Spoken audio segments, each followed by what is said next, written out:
What's going on, everybody? This is Afro Think Tank. Today we're going to talk about what Pan-Africanism is and what it's not.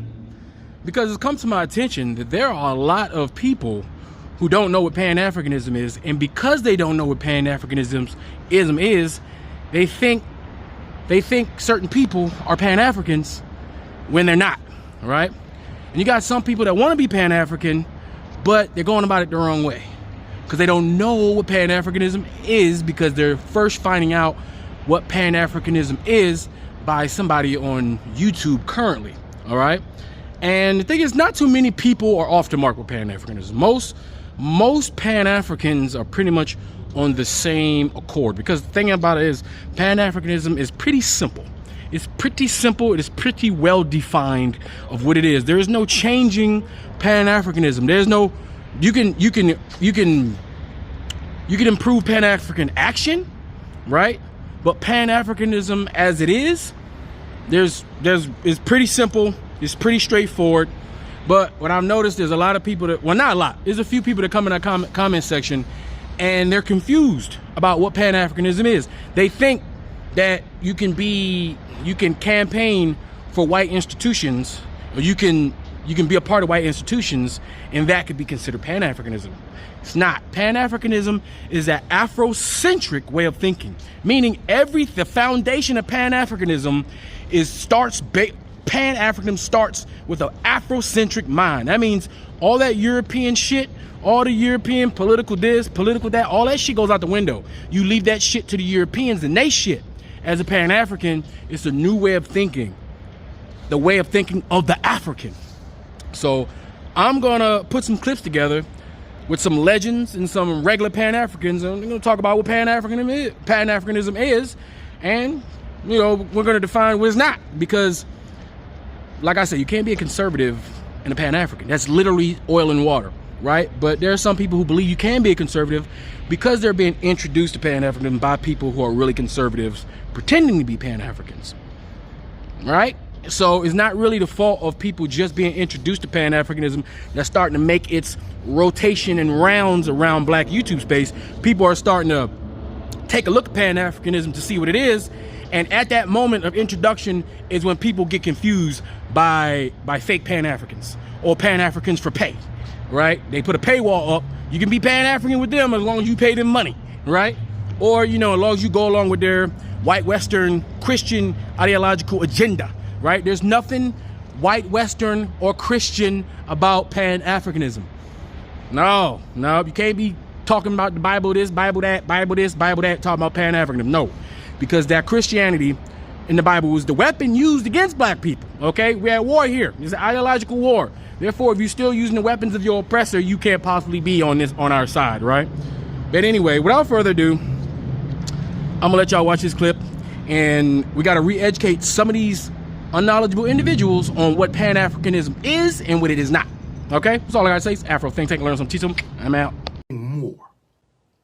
A black conservative is nothing more than a black person who wants to conserve the status quo. That's it.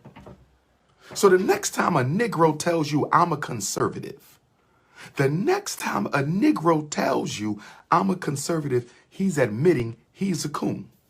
Coon-servative. Coon-servative. He or she wants to preserve the white power structure as it is. We want to conserve this great country the way it is. We want to conserve the inequity. We want to conserve the racism. We want to conserve the police genocide. We want to conserve the miseducation. We want to conserve the lack of resources in the black community. We want to conserve white Jesus. A black conservative is a status quo gatekeeper. A black conservative is a status quo gatekeeper. Was Mao Zedong a conservative during the Chinese Revolution? Was Chiang Kai-shek a conservative during the Vietnamese Revolution?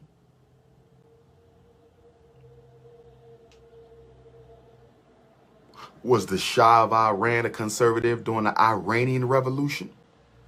Was George Washington and Thomas Jefferson a conservative during the American Revolution? Show me anybody who has ever brought meaningful change, who claims to be a conservative. A black conservative is a coon. 10 years ago, we as revolutionary activists and visionaries from south of African continent started a revolutionary socialist movement and Pan-Africanist movement, the EFF, Economic Freedom Fighters. When we formed the EFF in South Africa, we told them that our organization is not for South Africa. Our organization is for all Africans. And we said this. We said this during xenophobic attacks of our people in South Africa, where people were being attacked because they come from outside South Africa. We chose to side with our people because we're necessitated by the fact that we love ourselves. And if you love yourself, you'll see a person from Tanzania in you. You'll see a person from Nigeria in you, because we are one thing. We as the economic emancipation movement did not only say we are Pan-Africanist. In one of our cardinal pillars, we said South Africa must engage in massive investment of economic development in Africa. Because if you keep on saying people are coming to South Africa, are looking for jobs, are going to take jobs from us, we can stop this thing of people coming to South Africa. How do you do it?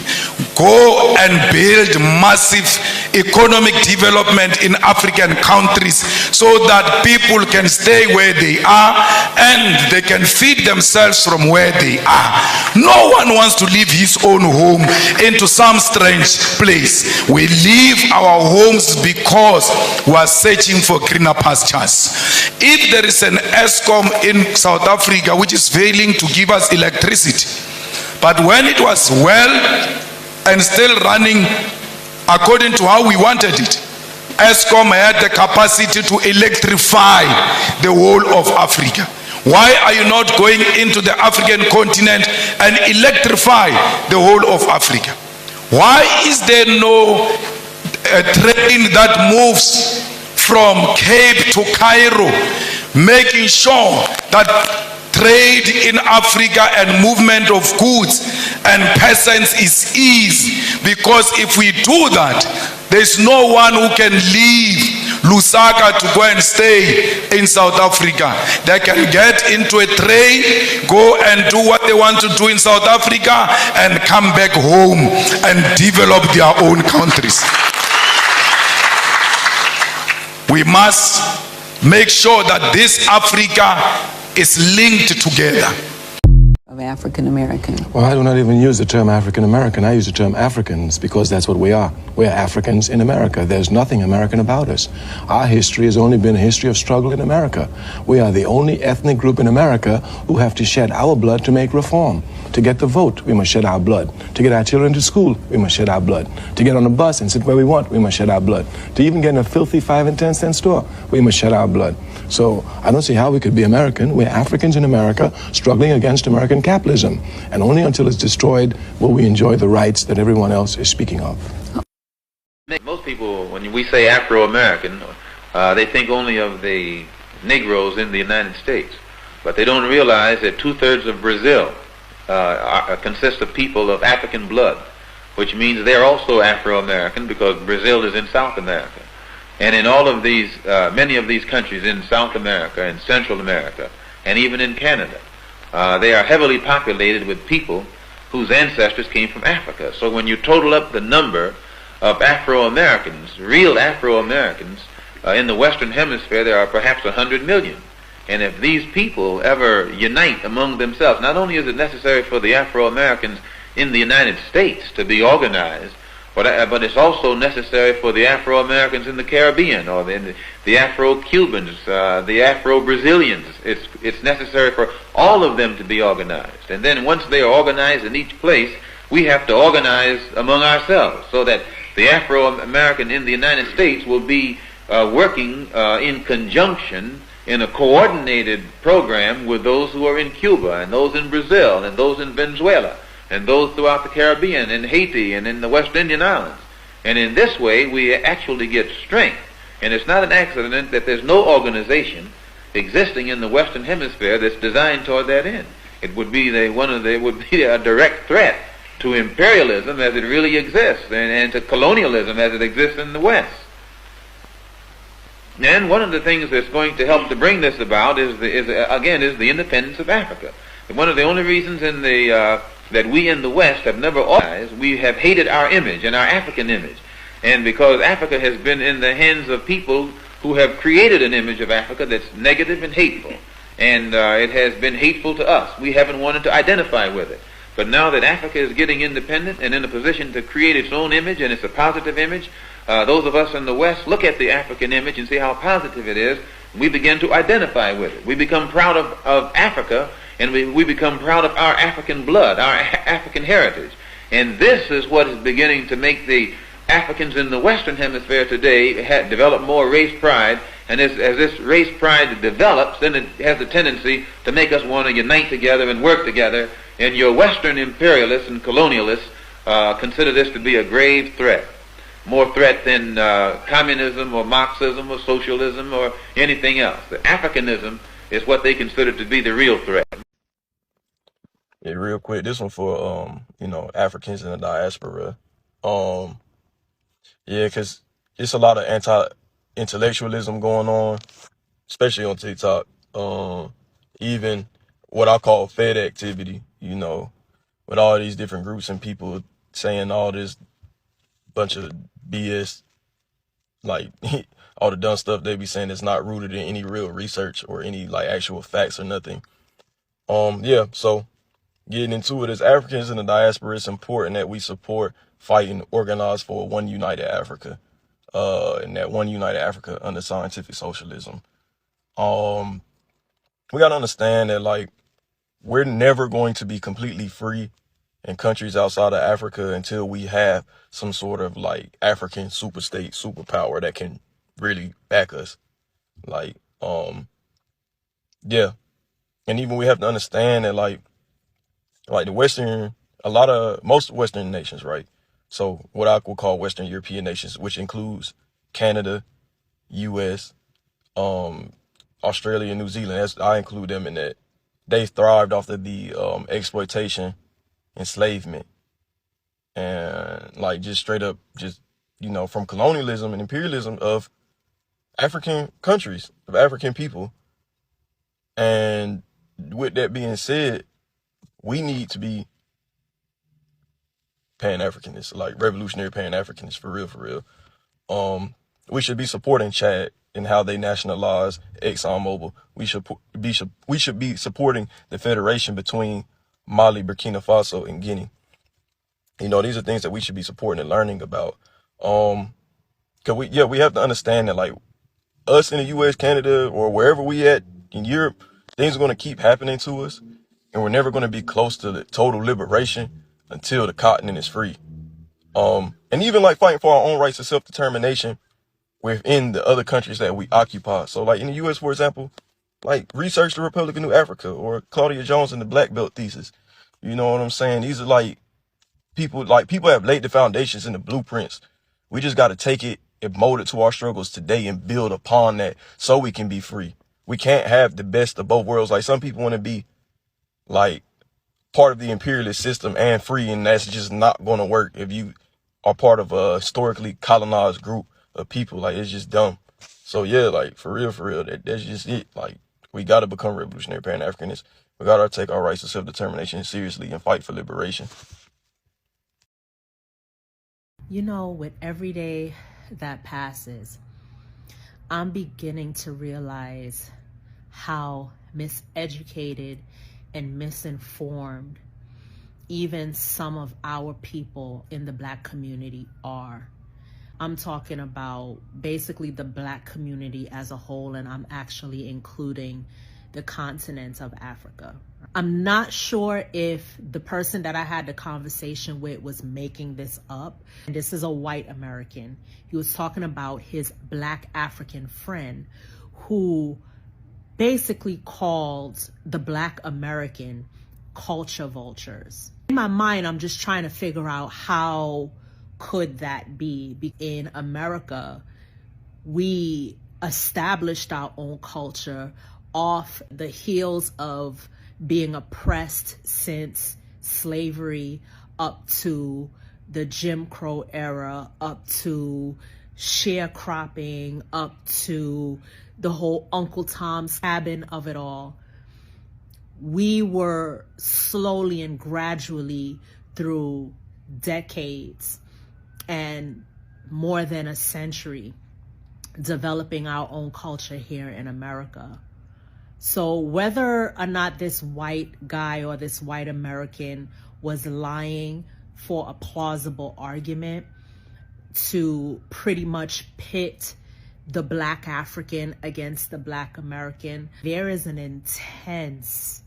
intense or severe attack on the Black American coming into their own and realizing who they are. And I get very perturbed when I have these conversations with detractors, I will call them, from the other race, which is the Caucasian race, to try to debunk or devalue or minimize how important it is for Black people to establish that connection. And a lot of them would say, well, you're American and you're equal, and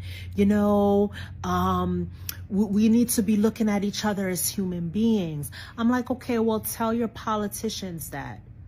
Tell the person that's sitting in the White House and all those conservatives on the far right that. Just because you alone and maybe a few other groups of people lumped in there together may be able to sympathize with the struggle of Black people, that does not mean that you understand. This is the question of the hour for Africa. I mean, since 1963 and the formation of the Organization of African Unity, allegedly, every single country in Africa has been committed to this idea that Africa should be moving more in the direction of unity and openly towards the direction of a united African continent. But the real question behind that is, and this speaks to your deeper question of how it could be done, unity on what basis? Those forces who were pushing that were progressive, anti-imperialist, radical type people who their view was Africa uniting was the only way to deliver the economic, social benefits of Africa's wealth to the broad masses of its people. And it was the only way that Africa would be able to stand on its own and have, essentially an independent foreign policy, that it would not be a subject of any great power or any other country, but that Africa would be entering the world as its own subject and making its own sort of mark on the world. But there are other more conservative leaders, in different countries at the time, from Senegal to Liberia to others, who said, no, we can't move too quickly, giving a lot of excuses. But the basic point being, they saw that their elite interest could potentially be deeply affected by African unity, and that their interest as a tiny subset of, colonial elites, now post-colonial elites, would be best served by maintaining the African countries as independent countries, that their most direct tie would be to the former colonial metropoles, the sort of broader Western world, and so on and so forth. And so since 1963, this same question has run like a red thread throughout Africa. Like the more radical, progressive, anti-imperialist forces have always tried to move more directly towards unity, and the more conservative forces that are more concerned primarily with their own elite interest have been the most, even if rhetorically for unity, the most in terms of moving away from it. We have been distracted in America, the Caribbean, Africa, all over the world. It's a Pan-African problem. We have been distracted from development with democracy. Everybody's focusing on who to vote for. You're not looking at the conditions. What's going to change whether he wins or he wins? Because guess who's financing both of them? The same people stealing your oil. Who's financing both of them? The same people stealing your gold. Who's financing both of them? The same people stealing your coltan. You follow me? So democracy is a joke they play on Black people to make you think you can have radical transformation without revolution. The reason the white man pushes democracy globally so hard is if there's ever a breakdown in the Black man's confidence in democracy, the only alternative is revolution. So that's number one. Democracy is a distraction from development. Number two, when I travel, especially Africa, but it's true in the Caribbean also, Black people are more concerned with their tribe being in control than they are with liberation from foreign control. Are you following me? I've seen it. So when the elections is coming up, it's not about freeing us from white supremacy or Chinese imperialism. It's about, are my people going to be the president? Is somebody from my tribe going to be the prime minister?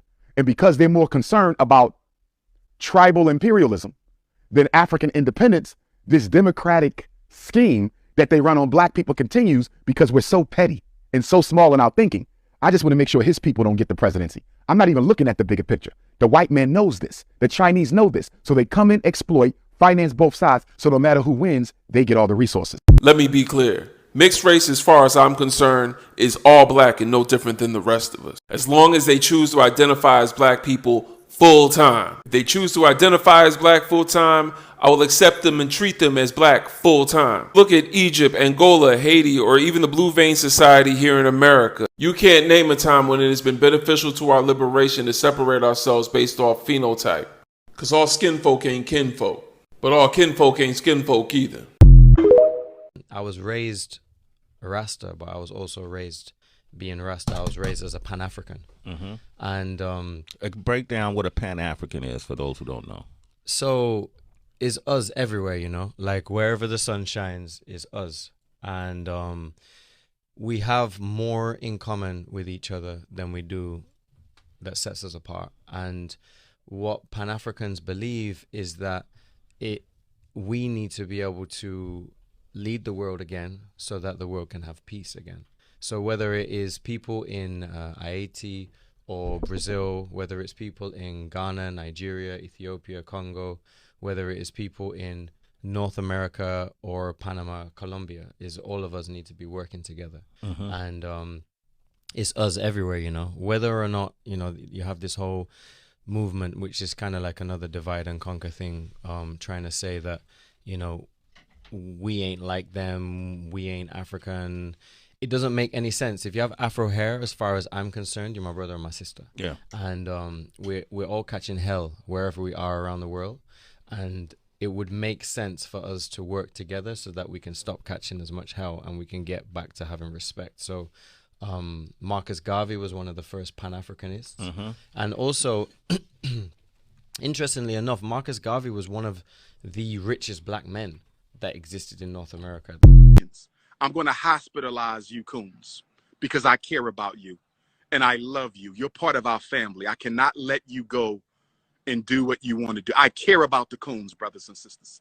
I care about the coons, brothers and sisters. We're going to open up a mental health rehabilitation hospital for political coonery. We are going to treat the coons, brothers and sisters. We can't leave them out there. We have to treat the coons. I'm not upset with you.